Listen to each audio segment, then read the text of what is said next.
Speaking of which, Trump continues. Last week, I mentioned this on Friday, and I didn't spend enough time on it. I mentioned it in the last half hour of the program. Trump's week last week was precisely why he was elected. And his week last week, not just in blowing up all of the Obama legacy, and the drive-bys are caterwauling about this. Obamacare, the subsidies to the insurance companies, and the left is predictably outraged, claiming Trump is going to kill people. People are going to die. Even though all that's happened here is that Trump has inserted the rule of law in this. Obama's executive action ordering federal government subsidies and paybacks to insurance companies for paying for premiums for poor people was unconstitutional. It is illegal. And all Trump did was say so. He simply said it's unconstitutional, and I am issuing an executive order here that removes these subsidies. And now we're back within the confines of the Constitution. You know what the key element of this is? The Democrats passed Obamacare, knowing full well that it could not sustain itself as written. And so Obama immediately began issuing executive orders that consisted of waivers for donors and other Democrats, fundraisers and bundlers. They were waived. They were given waivers from the stifling circumstances imposed by Obamacare. And the second thing, these subsidies that the insurance companies were offered, which both of these things that Obama did unconstitutional, but that's not the point. Well, it is a big point. But the primary point is that the law as written could not sustain itself. The law as written doomed Obamacare financially, politically. It did not have legs. There was no solid foundation. So here came the waivers, and here came the executive order authorizing subsidies to insurance companies. What Trump has done is taken Obamacare now back within the confines of the rule of law, whereby and wherein it will implode. And my buddy Andy McCarthy had a great piece at National Review Saturday pointing out, essentially, that this is how you kill Obamacare. You keep it within the confines of the law. And a lawful enforcement and interpretation of Obamacare dooms it. It can't survive without Obama's executive actions and orders, which set the law and the Constitution aside. So what Trump has actually done here, now Nancy Pelosi, the Democrats are running around screaming bloody murder, that this is going to be cold-hearted and mean-spirited to the poor and everything. It was insurance company bailouts. But anyway, simply by making it legal. We don't need the Republicans to pass legislation. We don't need the Senate to pass legislation, House or Senate. The law itself will implode and crater simply because its exemptions from the law have been eliminated. Isn't that fascinating? That's all it ever took. But Trump decided that he would try to work with the House and the Senate, Republicans and Democrats, Chuck and Nancy, and Mitch and Paul, to see if they could come up with a compromise legislative that would do all this. But they couldn't. Now, people are also caterwauling, Trump can't do this. You can't do this. He gets into Obama. Yes, he can. He can dismantle everything Obama did by virtue of executive order. Obama, people talk about how much popularity he had, how loved he was. Obama couldn't get probably 75% of his agenda if it required legislation. That's why so much was done with executive orders and executive action. But it wasn't just Obamacare. Trump has totally blown up the Obama legacy on climate change and environmentalism. He's blown up the Obama legacy on the Iran deal. In 1 week, folks, it was profound. It was exactly why Trump was elected. And we've been bombarded all weekend with all the pundits complaining about it. Trump undoing Obama's legacy, because in their mind, whatever Obama did, legal or not, was good and was supportive and should have never been challenged. And whatever Trump is doing is absolutely wrong and incorrect. By the way, I finally heard, and I can't remember who it is, but I felt so validated because I saw somebody, and I really wish I could remember who it was. And it might have been this morning. It might have been sometime last night. But somebody pointed out it was Michael Goodwin. That's who it was at the New York Post. He was on Fox and Friends today. He was talking to Steve Doocy.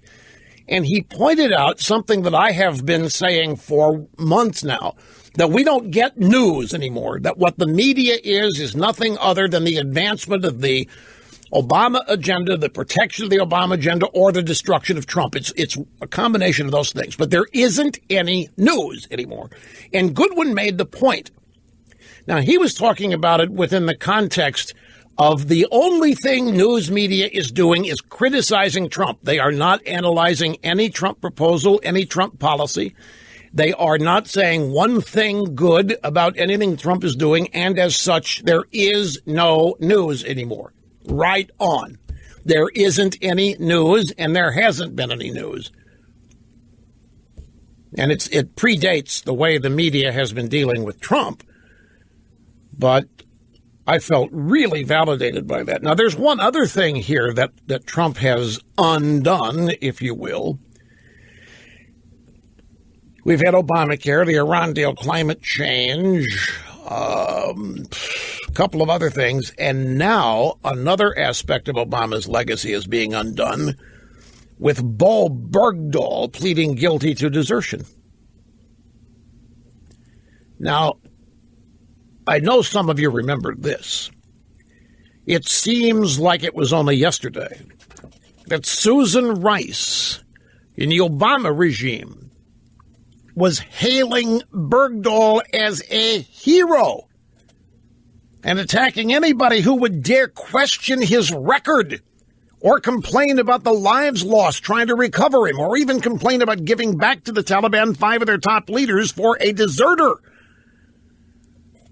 Obama had his parents in the White House. We were singing the praises, the Obama administration singing the praises of a military deserter. And Trump, while this was happening, was blasting Bergdahl, blasting Obama's comments about Bergdahl, who once again, Trump is turning out to have been right from the start. By the way, speaking of late-night comedians, grab, what is this? I'm going to go to Jimmy Kimmel. Kimmel says number 12. Grab number 11 and 12. I want to go back. Jimmy Kimmel has lost 30% of his audience ever since he started becoming the mouthpiece for Chuck U. Schumer on health care. And that's exactly what's happened. Jimmy Kimmel, left to his own devices, doesn't know what he's talking about when it comes to public policy on anything, be it Obamacare, be it tax reform, be it climate change. Jimmy Kimmel doesn't know anything. He's a jokester. He had to get help, and he got it from Chuck Schumer's office. So when he goes on his program to start talking about the unfairness and the inequality of the American healthcare system, he got his numbers, he got his stats, he got his talking points from the office of Chuck Schumer. Pure and simple. And now he's become noted, and he's being heralded in the drive-by media as the sensible voice against Trump and whatever he's doing to Obamacare. In the process, Jimmy Kimmel has become a smaller version of the NFL. He has lost 30% of his audience. Jimmy Kimmel says, I don't care. I'm not in this for numbers. Which is a crock. It's a total crock. Don't believe anybody in media who tells you that the ratings don't matter, either to them or to their network or to their bosses or to their advertising sales team. To say that is sophistry. And it's a poor excuse. Jimmy Kimmel has lost 30% of his audience. It is assumed that the 30% he's lost is Republicans. Jimmy Kimmel says, that's fine with me. I don't care. I would never have a conversation with those people anyway. Now, I'm an old schooler when it comes to broadcasting, and one of the things that I grew up knowing instinctively and learning is that you're never proud losing audience. And your bosses are never going to pat you on the back for it. Now, publicly, as partisan as our politics have become, that might be a public pose. But believe me, where the bean counters live, this is not cool. If you're going to have an audience where some of the people don't like you or dislike you, you've got to find a way to keep them watching or keep them listening. But to say you don't care and that you're not interested, because those people you couldn't talk to anyway, you may as well be admitting that whatever business you're in, it isn't a mass appeal business. And when did late night comedy become so niche? I want to remind you something. Let's go back. This is last Wednesday. I made a point. We had a caller who suggested that you really want to damage these guys, then conservatives ought to stop watching, and that would teach them a lesson. Those audiences are tuning in for what those hosts are providing. The people that watch real time or that tune into these late night shows have a certain expectation that they're going to have their anger validated. Because I submit to you that left-wing comedy day is not funny. It's rooted in anger and rage, and if I dare say, hatred. And they've built their audiences on that basis. So you thinking, well, I'm not going to watch. They're happy. They're not going to bother them at all. They wish you would watch so that they could offend you. But the fact that you think you're hurting them by not watching, no. Now, that's them. But their bosses, that's an entirely different thing. Don't think for a moment that when the overnights come in, they're not comparing Kimmel to the CBS show, to the NBC show at the same time. They're comparing Kimmel to everything that's on, and they don't want to be in fourth place. No matter what they tell you, they don't want to be in fourth place. Now, in the news, a little bit, CNN's happy to be in the cellar if it means they got there being loyal to the cause. The cocktail party invitations will continue, and they'll get all kinds of awards, but they still won't have any audience. Now, given what you just were reminded I said last week, here is Tracy Smith on CBS Sunday Morning interviewing Kimmel about his recent rants about Republican politicians and health care reform. The question, it's a bit of a risk that you're talking about that stuff, Jimmy. You might lose the audience, don't you think? 3 years ago, I was equally liked by Republicans and Democrats, and then Republican numbers went way down, like 30% or whatever. And, you know, as a talk show host, that's not ideal, but I would do it again in a heartbeat. So you don't mind if Republicans turn off your show? They're not watching anymore? If they're so turned off by my opinion on health care and gun violence, then I don't know. I probably won't want to have a conversation with them anyway. Good riddance? Well, not good riddance, but riddance. Well, I thought we were talking about a comedy show here. But see, they're not comedy shows anymore, folks. The left has politicized everything, and you can't escape it. Now, the beginning of the meeting, Trump articulated some things. Let me see here if this bites. Well, I don't know. Speed reading this. I think he made the earth move because he also promised that the next thing his regime is going to take on is welfare reform. Now, you have to. The left is reeling here, folks. I don't care if your opinion of that is at variance with mine because of the media coverage. The left is reeling. Obamaism is being dismantled. I'm going to run through all the details of that soon. But you know what Trump is doing? Trump is actually doing what the left does. He's not giving them a moment to react and fight back. He's continuing to mount his agenda. How many times have I said to you, it gets to be a drag to have to show up here every day and do nothing but defend the latest attack or the latest assault on somebody or something that I find valuable and worthwhile. And Trump just every day is announcing a new salvo at these people and their sacred cows. And they're not through reacting with the ones from Friday when they have to deal with this new one today. And welfare reform. Welfare reform done the way Trump wants to do it will take away half of the reason people vote for Democrats. You know damn well they're going to be scared to death over this. I don't have any details of it yet. Don't misunderstand. I'm just telling you that Trump just saying that they're going to tackle welfare reform. Yet question from the Program Observer. What is it? Right?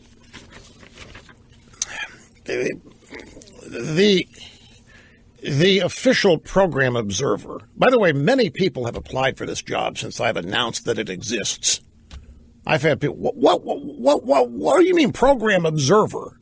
It's kind of like an archivist. It's kind of like having our own archivist to document and authenticate everything that happened. A living witness to the profundities and the brilliance and the hilarity that happens here.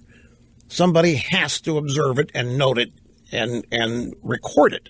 And that's what the official Program Observer does. Sometimes the observer gets brave and wants something explained, such as now. And the question from the official Program Observer is, you say Trump's not ideological, but everything he does is right out of the ideological conservative playbook. I stand by my comment that he's not ideological. Because he's not, here's the difference. Trump is not targeting any of these things, climate change, welfare reform, getting rid of Obamacare, because he's opposed to liberalism. And he's not taking shots here now at welfare reform because he thinks it's a lousy liberal idea. I have often told you that conservatism in its base form is simple common sense, and that it is the way most people actually live their lives. Now, they may not always vote that way because of the way conservatism has been debauched and stigmatized and ruined and assaulted PR-wise. But you look at the way most people try to raise their kids, for example. Look at the way most people go about improving their standard of living. If you go out looking at people who appreciate the traditions and patriots, if you look at the way most people are reacting to this NFL thing, that's not conservative liberal for a lot of people. This is just pro-America, anti-America, and they don't associate ideology with it at all. In Trump's case, I think his instincts tend toward common sense. And to the extent that conservatism at its base level is just common sense. Now, I've often said, which you might find a bit contradictory, that conservatism is also an intellectual pursuit. The reason I say that is because of the O'Sullivan First Law. Anything that is not expressly conservative day in and day out will become liberal. Because so much of the opinion-making apparatus in America is liberal, and it's emotion-based, that fighting it quite naturally occurs from the intellectual side.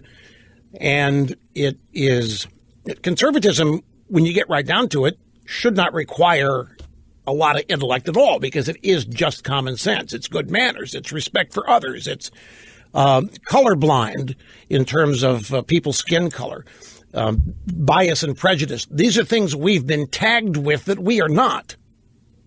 They are. They're the ones that look at people and make judgments on skin color. They're the ones that look at people and make judgments on gender or sexual orientation or sexual proclivity on a particular day. Which bathroom do you want to use? We subscribe to simple traditional values that consist of those that founded the country. And because of the onslaught of liberalism and its massive emotional push, I've often said that conservatism is an intellectual pursuit in the process of trying to persuade people to it. But most people, how many times have you met somebody or you've talked to somebody describing their family as they're conservative in everything they do except the way they vote? And they don't vote Republican because, well, those are racist. Those are Republicans. They're jerks. I mean, they're mean-spirited and they hate people. And yet they live their lives in ways in which you can't understand why they're voting. And you'll find that guilt is present in a lot of voting. Well, I want to be seen as caring for people. And the way you do that is vote Democrat.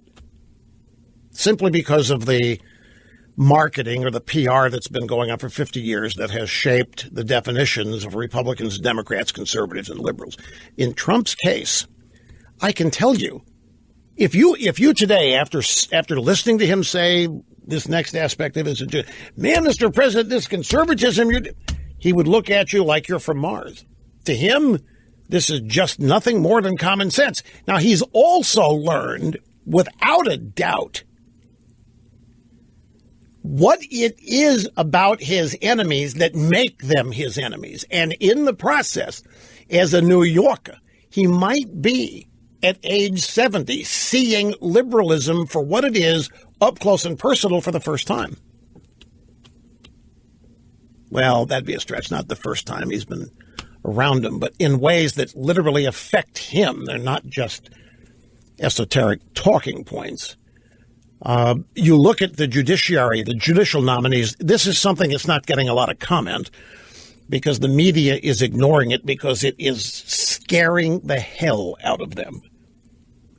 Donald Trump's judicial appointees are every bit, and in some cases even better than those that we would have gotten from, say, Ronald Reagan. His judicial nominees. In fact, there's a story here in the stack I have here that the judicial nominee aspect of what Trump is doing, which is happening under the radar, and this is one of the reasons why the confirmation process for these people is so slow, because the Democrats understand it, that even if Trump serves 2 terms,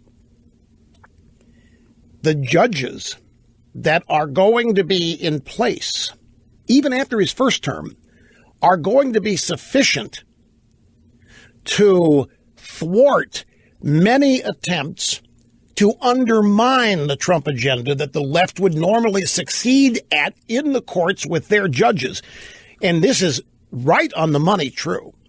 Judicial nominees, and not just the Supreme Court, but all the federal district courts and the appellate court nominees. This is the way the left has always had election insurance.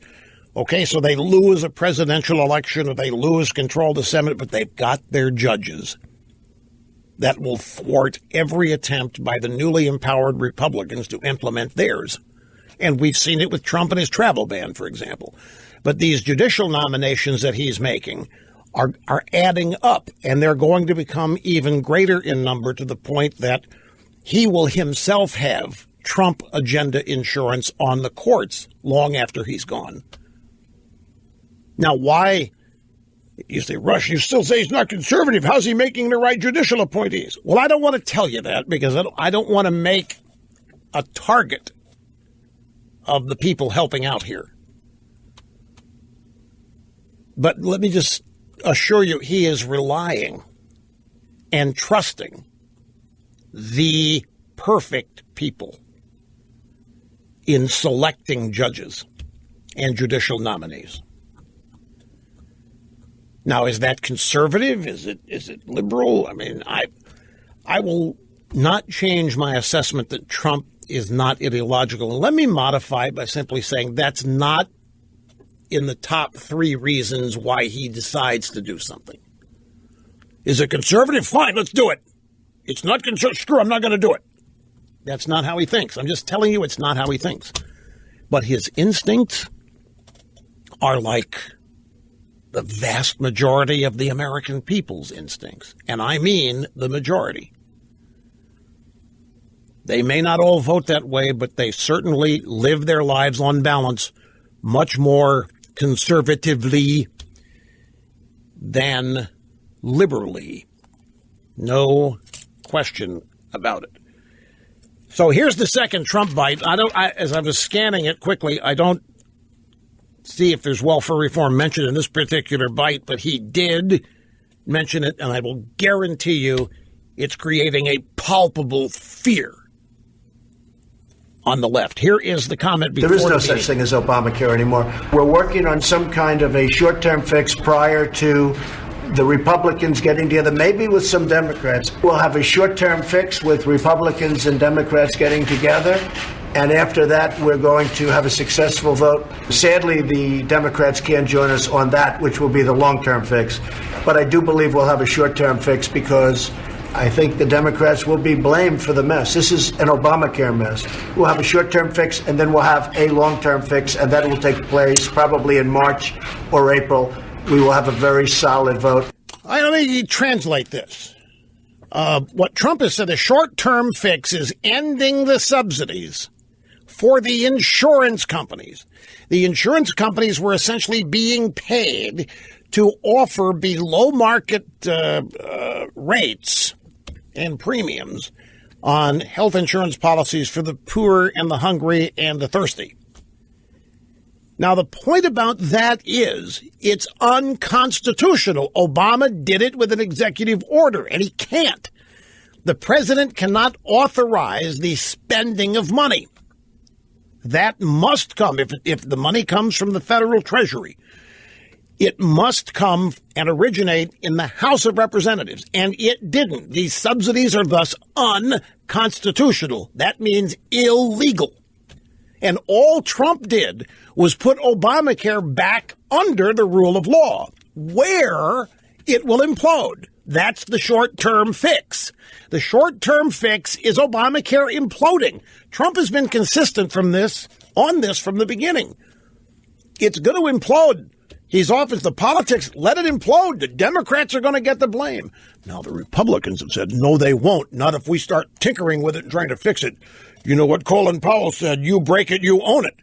Trump is confident that when this all implodes, because the insurance companies, by the way, he did two things, don't forget. He ended the subsidies, but then he opened up all kinds of new opportunities for the insurance companies to create new plans that people actually want to buy, that are not laid down with all kinds of stuff people don't want to buy. So they'll become more affordable. People can form new groups on their own, new associations, and get group rates this way. And it's throwing the onus back in the insurance companies' corner, where they now will have to compete, whereas Obama was subsidizing them. But the point of this is that with the rule of law now back in order,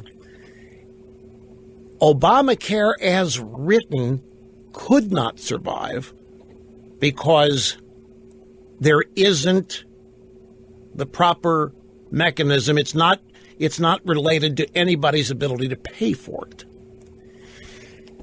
And so it's a good thing. It's a good thing to illustrate that Obamacare was phony and built on a balsa wood foundation from the beginning. Now, the short-term fix is the two things that happened last week, the opening up of competition, the changing definition of what constitutes a group or association, and the elimination of the subsidies. Now, Trump's calculation is the Democrats are going to get blamed for it because it's their mess. That remains to be seen.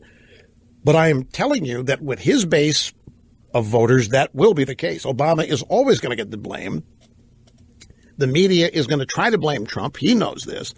The long-term fix is next March or April, as he said. That's when they're going to try to get the House and the Senate back together to come up with legislation to actually repeal and get rid of it, which is monumental. Just think back however many short months ago it was when the last vote failed and the media happily proclaimed Obamacare is officially the law of the land. Trump and Republican efforts fail.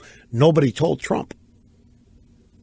He's still trying to get rid of it. Anyway, I take a break here, folks, but hang on. We'll be back and continue in just a... You know, if Trump really wanted to get this healthcare thing moving, take away the subsidy given to members of Congress. You want fast action on Obamacare repeal? Remove the subsidy to Congress. Here is Trump at the cabinet meeting with the welfare reform mentioned. One thing we're going to be looking at very strongly is welfare reform. That's becoming a very, very big subject, and people are taking advantage of the system, and then other people aren't receiving what they really need to live, and we think it's very unfair to them. But some people are really taking advantage of our system from that standpoint, and we are going to be looking very, very strongly, therefore, at welfare reform. It's going to be a very big topic under this administration. All right. Now, folks, how many times just in the last 2 to 3 days have you read, my God, this Trump guy's out of his mind. He's wandering the halls of the White House. He's talking to himself. He's looking at the portraits of past presidents saying, oh, my God, what have I got myself into? Can you help me? Can you help me? They try to portray Trump as losing his mind, going insane. He's forever abandoned. He's alone. He has no allies, no friends, no supporters. Everybody thinks he's nuts. And yet, every time you see him on TV or listen to him, it sounds fully composed, entirely coherent, properly motivated, and moving his agenda forward at a breakneck pace that we don't see normally from presidential administrations. I think they're flailing away now, approaching a year, and nothing that they've tried has even made a dent in stopping Trump, and they're losing their minds. Anyway, I've got to get to the phones. People have been patiently waiting far too long here. We're going to start with Kenny in Fort Myers, Florida. I'm glad you called, Kenny. What's happening? Russ, very much for having me on. This is a privilege. Thank you, sir. Appreciate that.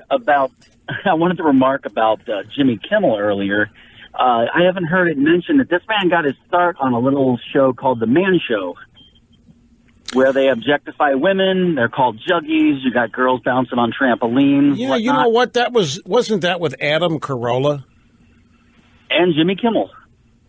It was Jimmy Kimmel and Adam Carolla, who's a staunch conservative, from what I understand. Anyway, that's right. I'd forgotten Kimmel. Now, have you heard about the Kimmel joke that they've uncovered on videotape from some time ago from his current show? He had a cucumber with a rubber band on the end of it and asked the female guest to touch or kiss his pocket or some such thing. I heard that on your show. Yeah, I heard a little sound bit from it, but I don't watch TV. Thank God. Well, I haven't. Look, I don't mean anything with this. I have never seen the Jimmy Kimmel show, but I have never seen. Difference between comedy and political bashing. Well, since Letterman left, I haven't watched any of them, and I didn't watch Letterman for years. So, I heard that had happened, and somebody dragged that bit from Kimmel from some time ago. The point is with all this, and your point is also too the blatant hypocrisy that the left gets away with here. But see, Jimmy Kimmel has insurance now. He is articulating the Chuck Schumer office talking points on health care, and so he has insurance. He can be a hypocrite on Weinstein all he wants, and not a problem will occur to Jimmy Kimmel, and neither from his employer, which is ABC. Kenny, thanks.